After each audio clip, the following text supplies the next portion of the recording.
Hello everyone. तो आज मैं फिर से आपके लिए इंडियन नेवी एएमआर और एयरफोर्स वाई ग्रुप के लिए मोस्ट इंपॉर्टेंट कुछ मैथ के क्वेश्चंस लेकर आ गया हूं। तो जैसे कि आप लोग को पता होगा, कल मैंने आपको साइंस का, मैथ का और जीके का आपका वीडियो क्लियर कर दिया।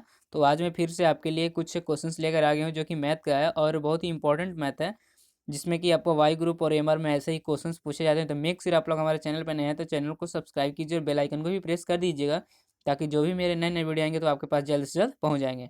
तो चलिए हम अपना टॉपिक को स्टार्ट करते हैं। तो देखिए यहाँ पे आपका सबसे पहला क्वेश्चन में, एक व्यापारी को 360 रुपये में एक घड़ी बेचने से 10% की हानि होती है। यदि वो 5% लाभ चाहता है तो घड़ी का विक्रय मूल्य ज्ञात कीजिए। तो ये आपका जो क्वेश्चन है प्रॉफिट एंड लॉस से है क्वेश्चन, और बहुत ही मोस्ट इंपॉर्टेंट है एमआर और वाई ग्रुप के लिए। एकदम इसी टाइप के आपको क्वेश्चन पूछे जाएंगे इस बार। तो यहाँ पे मैंने सिंपली से क्या कर दिया कि हल में आपको कि क्रैमुल बराबर 360 गुना 100 बटा में 90, तो आगे मेरा 400। तो शायद यहाँ पे देखिए आप क्वेश्चन थोड़ा समझिए, अगर आप समझते हैं तो आपसे एकदम बिल्कुल आसानी से बनेगा। 360 रुपये का आपको एक घड़ी है और जिसमें कि 10% हानि हो रही है ना। तो पहले तो हम अपना पता करेंगे जो मेरी घड़ी थी वो कितने की थी। तो देखिए यहाँ पे मैंने 360 गुना 100 बटा में 90, तो 90 कहाँ से आया। तो मैंने शायद आपको बताया होगा कि अगर मान लीजिए कि 100% है, तो अगर बोला जाए कि 10% की हानि हो जाए तो मेरा 90 हो जाएगा। अगर बोला जाए कि 10% की लाभ हो तो मेरा 110 हो जाएगा। ठीक है, तो यही आपको दिमाग में रखना है। तो यहाँ पे बोला जा रहा है कि 10% की हानि हो रही है कितने पे, तो 360 पे। तो 360 गुना 100 बटा में 90, तो मैंने यहाँ से काट दिया तो नचो का 36 आपका 4 आ गया। ठीक है, और 4 में 100 से गुना किया तो आपका आ गया 400 रुपये, जो कि आपका ये क्रैमुल निकल गया कि घड़ी का आपका जो दाम था वो आपका 400 था, जिसपे कि 360 रुपये में अगर आप बेच रहे थे तो आपका 10% हानि हो रहा था। उसके बाद यहाँ पे क्वेश्चन में कहा जा रहा है कि यदि वो 5% लाभ चाहता है तो घड़ी का विक्रय मूल्य ज्ञात कीजिए। जब 5% बंदा सोच रहा है कि अब इस 5% इस पे हम लाभ कमाना चाहते हैं तो घड़ी का विक्रय मूल्य कितना होना चाहिए। तो देखिए 5% लाभ पर विक्रय मूल्य, तो मैंने यहाँ पे सिंपली से जो आपका क्रय मूल्य था यहाँ पे मैंने लिख दिया 400 गुने कितना बोला जा रहा है 5% ना, तो 5% मैंने आपको शायद फिर से बता रहा हूँ कि अगर क्वेश्चंस में बोले 5% लाभ तो 100 में 5 जोड़ देना है। अगर यहाँ पे यही बोले कि मतलब कि 5% हानि, तो यहाँ पे 100 में 5% घटा देना है। तो यहाँ पे देखिए 10% हानि बोला है तो मैंने 90 लिख दिया, 100 में से 10 को घटा दी 90।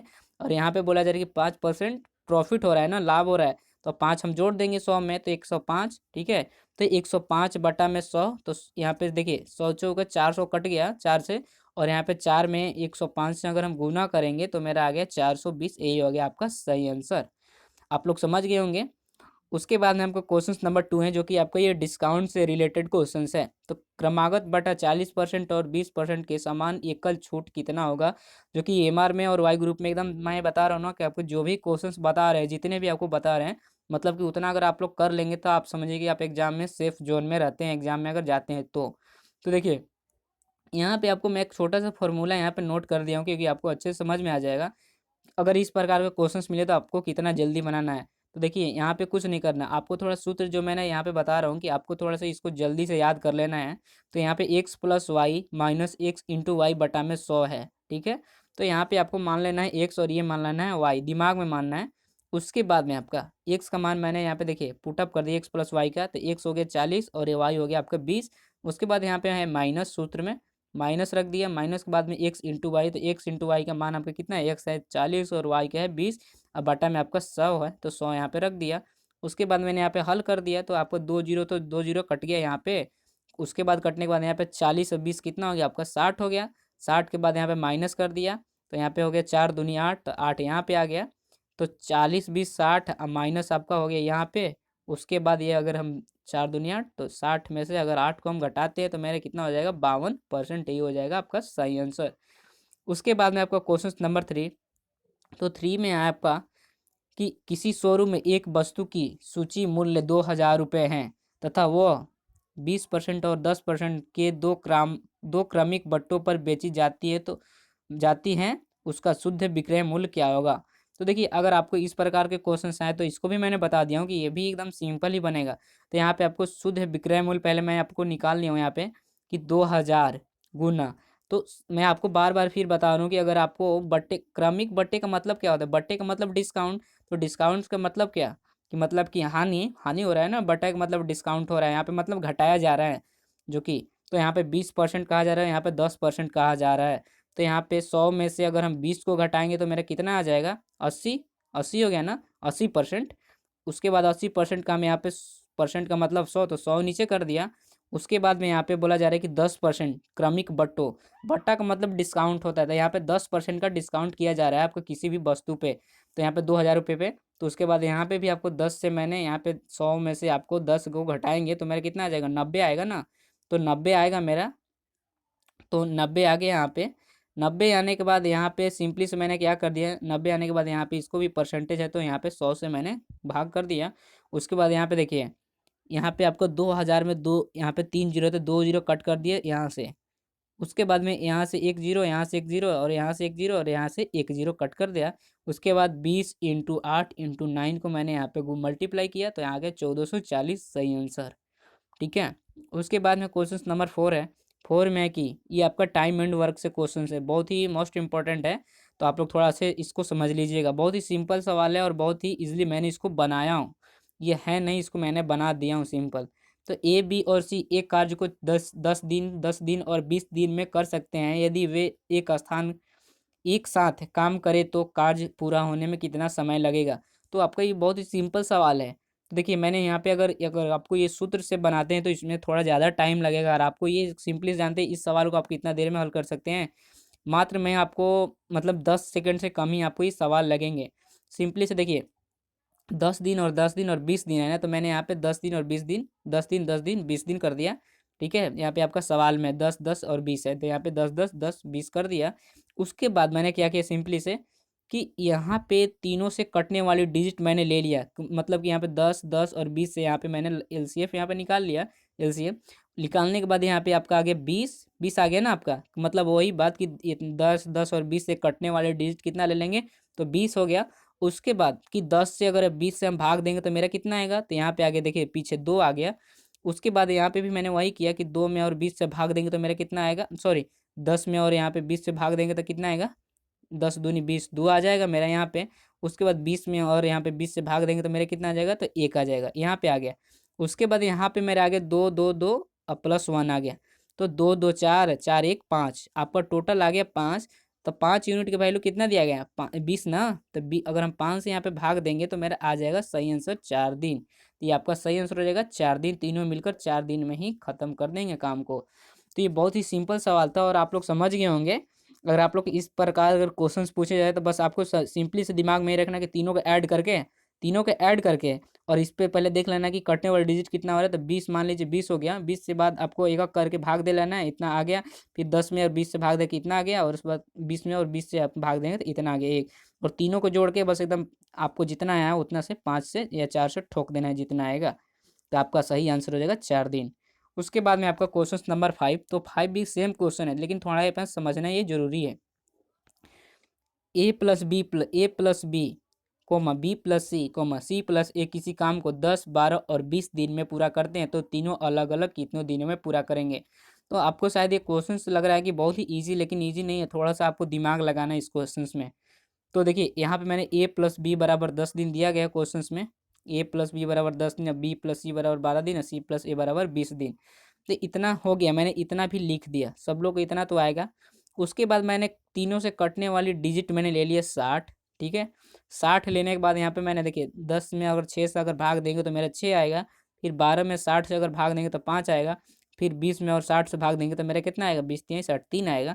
3 आने के बाद मैंने सिंपली से यहाँ पे भी वही प्रोसेस किया, क्योंकि 6 5 11 11 3 कितना होगा आपका 14, 14 आ गया यहाँ पे। 14 आने के बाद अब यहाँ पे आपको क्या करना है कि यहाँ पे आपको कॉमन लेना है, कि मतलब कि देखिए आपको बी भी यहाँ पे मिल रहा है तो 2b हो गया, और यहाँ पे आपका सी में तो 2c हो गया, और यहाँ पे हो गया आपका तो 2a हो गया। ठीक है, तो यहाँ पे मुझे कॉमन मिल रहा है ना, तो यहाँ पे 2 कॉमन ले लेंगे तो a प्लस बी प्लस सी हो गया। उसके बाद बराबर ये आपका जो आया है सारा ऐड करके 14, 14 आने के बाद यहाँ से मैंने आपको सिंपली से यहाँ पे 2 साथ 14 का काट दिया, तो आगे मेरा 7 a प्लस बी प्लस सी बराबर मेरा 7 हो गया। उसके बाद यहाँ पे पूछा जा रहा है कि अलग अलग पूछा जा रहा है ना क्वेश्चन की, तीनों अलग अलग कितनों दिनों में पूरा करेंगे। तो ये देखिए अब यहीं पे समझना आपको ज़्यादा बहुत ज़रूरी है। तो देखिए यहाँ पे मैंने कुछ हल कर दिया हूँ कि आपको अच्छे से समझ में आ जाएगा।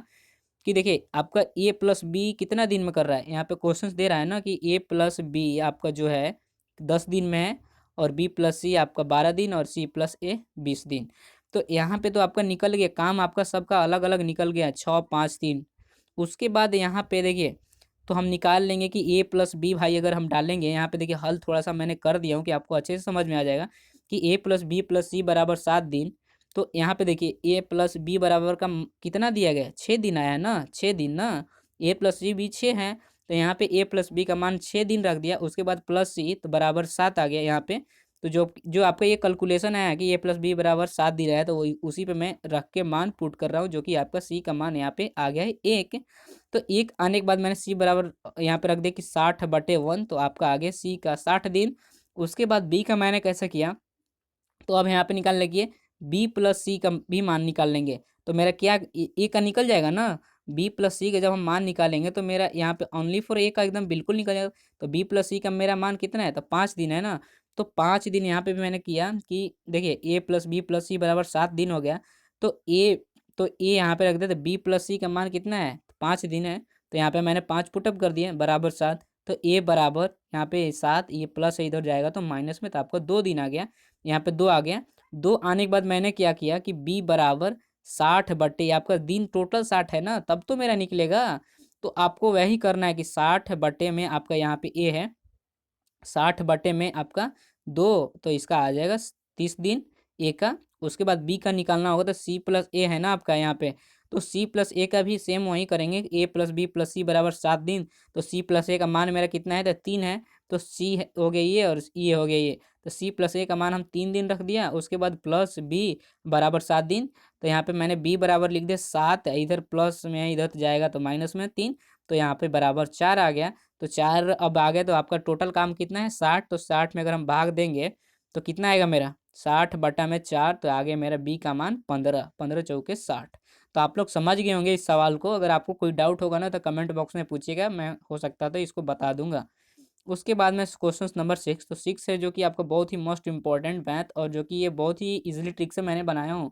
तो थोड़ा सा आपको अच्छे से देखना है इस क्वेश्चन को, सबसे ज़्यादा अच्छे से देखना है एकदम, कि 225 रुपये का 2 वर्षों में चक्रवृद्धि ब्याज की दर से 256 रुपये हो जाता है, तो ब्याज की वार्षिक वार्षिक दर क्या होगा।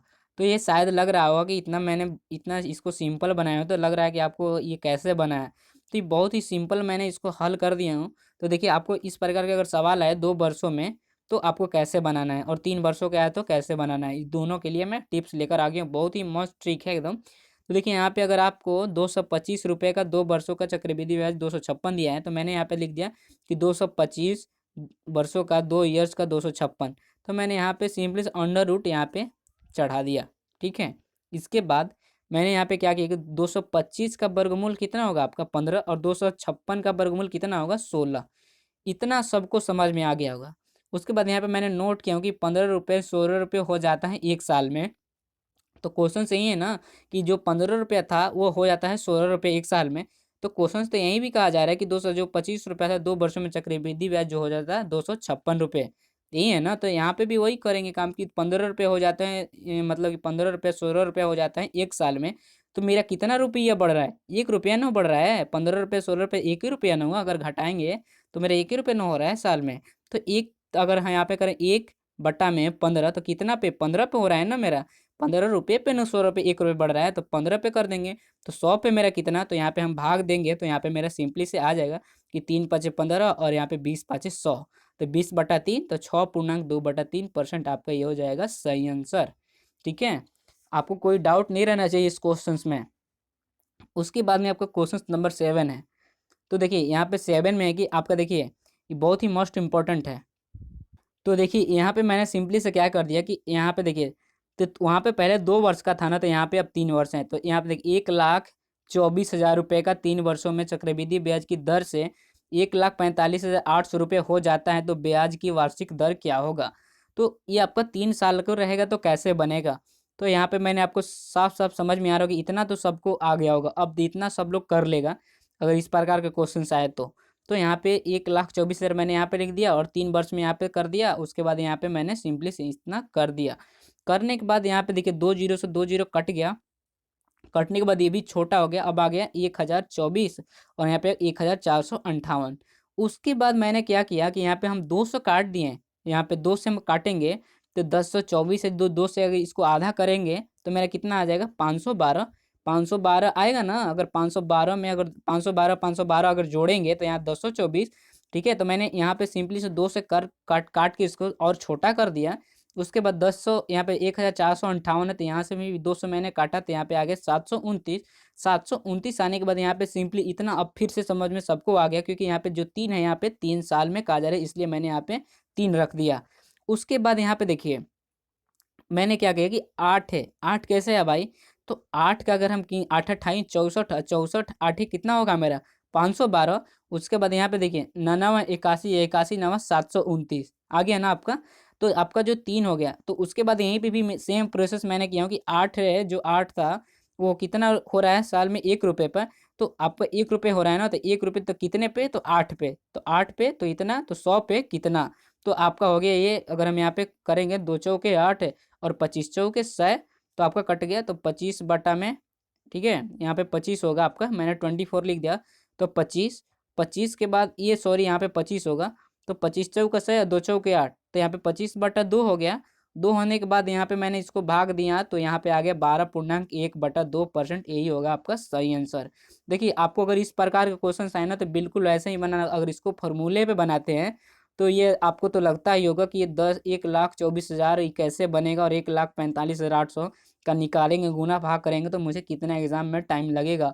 अगर आप लोग इस टॉपिक से बनाते हैं तो बिल्कुल ही आपको आसानी एकदम होगी और बहुत ही जल्दी बनेगा सवाल। उसके बाद में आपको क्वेश्चन नंबर 8 है। 8 है कि 100 मीटर लंबी कोई ट्रेन 30 किलोमीटर प्रति घंटा की चाल से कितने समय में एक आदमी को पास कर जाएगी। तो आपका ये क्वेश्चन है। तो देखिए मैंने सिंपली से शायद आपको बताया हो कि किलोमीटर प्रति घंटा में बदलने के 5/18 से गुना किया जाता है, और आपको मीटर प्रति सेकंड में बदलने के लिए आपको कितना से 18/5 से किया जाता है। तो यहाँ पे आपको क्या चीज़ में बदलना है कि किलोमीटर प्रति घंटा में बदलना है ना। तो यहाँ पे देखिए है, लेकिन आपका तो बदलेंगे तो मेरा आ जाएगा मीटर प्रति सेकंड में। तो यहाँ पे है 30 किलोमीटर। 30 किलोमीटर प्रति घंटा गुना 5/18। तो यहाँ पे मैंने सिंपलिस कर दिया, 3 छक 18 और 6 पचे 30, आपका कट गया। उसके बाद यहाँ 50 25 और आपका हो गया 3। ठीक है, इतना हो गया। इतना सबको समझ में आएगा, तो 25/3 मीटर प्रति सेकंड। उसके बाद क्वेश्चन में आपके 100 मीटर लंबी ट्रेन है ना। अब 100 मीटर लंबी तो ट्रेन है, तो आदमी कितने समय में पार कर जाएगी। तो 100 मीटर बटा में 25/3। तो मैंने यहाँ पे किया 100 गुना, ये आपका जो ऊपर चलाएगा जाएगा 3 और नीचे आएगा 25, भाग देंगे। यहाँ पे ऊपर जाएगा तो गुना में, भाग में तो गुना में होगा, तो आपका पलट जाता है। तो यहाँ पे 25 चौका 100, 4 आ गया। 4 आने के बाद आपको चढ़ती है 12, तो आपको जो 12 सेकंड सही आंसर हो जाएगा। जो कि 100 मीटर लंबी कोई भी ट्रेन हो 30 सेकंड में अगर वो रफ्तार से चले, तो वो आपका 12 सेकंड में एक आदमी को पास कर जाएगी। तो आपका ये हो जाएगा सही आंसर। उसके बाद में क्वेश्चन नंबर 9। 9 में कि 60 मीटर लंबी रेलगाड़ी 40 मीटर लंबे प्लेटफॉर्म को 10 सेकंड में पास कर जाती है, तो 60 मीटर लंबे प्लेटफॉर्म पे खड़े एक आदमी को कितने समय में पास कर जाएगी। तो ये भी बहुत ही सिंपल सवाल है। तो देखिए यहाँ पे मैंने सिंपली से क्या किया हूँ कि 60 मीटर लंबी एक रेलगाड़ी है, तो मैंने यहाँ पे 60 लिख दिया। उसके बाद 40 मीटर लंबे प्लेटफॉर्म है। ठीक है, तो यहाँ पे भी 40 मैंने पुटअप कर दिया। उसके बाद यहाँ पे 10 सेकंड में पास करती है, तो मैंने यहाँ पे 10 से भाग दे दिया। तो यहाँ पे देखिए 60 40 100, 100/10, तो 10 दही ऐसा है, तो 10 मीटर पर सेकंड आ गया मेरा। तो उसके बाद में क्वेश्चन में कहा रहा है कि 60 मीटर लंबे प्लेटफॉर्म पे खड़े एक आदमी को कितने समय में पास करेगी। तो यहाँ पे आपका 60/10 से अगर भाग हम देते हैं, तो मेरा आंसर आ जाएगा ना कि कितने सेकंड में पास करेगी जो ट्रेन हो गई। तो यहाँ पे 10 मीटर प्रति सेकंड, अब बट ऊपर आपका हो गया 60 मीटर, तो यहाँ पे 10 छके 60, तो 6 मीटर 6 सेकंड इसका सही आंसर हो जाएगा आपका। उसके बाद में क्वेश्चन नंबर 10 है। तो 10 में आपका कि 60 किलोमीटर प्रति घंटा की चाल से कोई ट्रेन 30 सेकंड में एक खंभे को पास कर जाती है, तो ट्रेन की लंबाई क्या होगी। अब यहाँ पे पूछा जा रहा है कि ट्रेन की लंबाई क्या होगी। तो 60 किलोमीटर है, तो मैंने आपको शायद बताया था कि 5 किलोमीटर है, तो 5/18 कर देना। ठीक है, तो 5/18 कर दिया। उसके बाद कितने समय में, तो 30 सेकंड में, तो मैंने 30 कर दिया। उसके बाद यहाँ पे देखिए, यहाँ पे मैंने मतलब कि कैलकुलेशन कर दिया हूँ कि 3 छक 18। ठीक है, 3 छक 18 कट गया 6 मर्त में, 3 छक 18, और यहाँ पे कट गया 5 छके 30, 6 मर्त में भी 30 कट गया। उसके बाद मैंने यहाँ पे 3 से काट दिया हूँ कितना को, 3 से कट गया 20 3 60, 20 आ गया। और यहाँ पे 20 गुने 5 गुना 5, तो 20 गुने 5 गुना 5 बराबर मेरा हो गया 500 मीटर। यही हो गया सही आंसर। तो ये आज मेरा 10 क्वेश्चन था। तो आप लोग को आई होप समझ में आ गया होगा। अगर आप लोगों को कोई डाउट है ना तो कमेंट में जरूर पूछिए। देखिए, और शायद कल मैंने आपको एक क्वेश्चन दिया था, वो था आपका हाई थी, सॉरी, ट्रीगो से क्वेश्चन था, शायद आप लोग बना दिए होंगे। अगर आपसे नहीं बना होगा तो मैं नेक्स्ट वीडियो में उसको लाएंगे क्वेश्चंस को और अच्छे से समझा के आपको प्रोवाइड करवाएंगे। तो आज के लिए, अभी के लिए इतना ही। तो मिलता हूँ अगले वीडियो में। जय हिंद, जय भारत।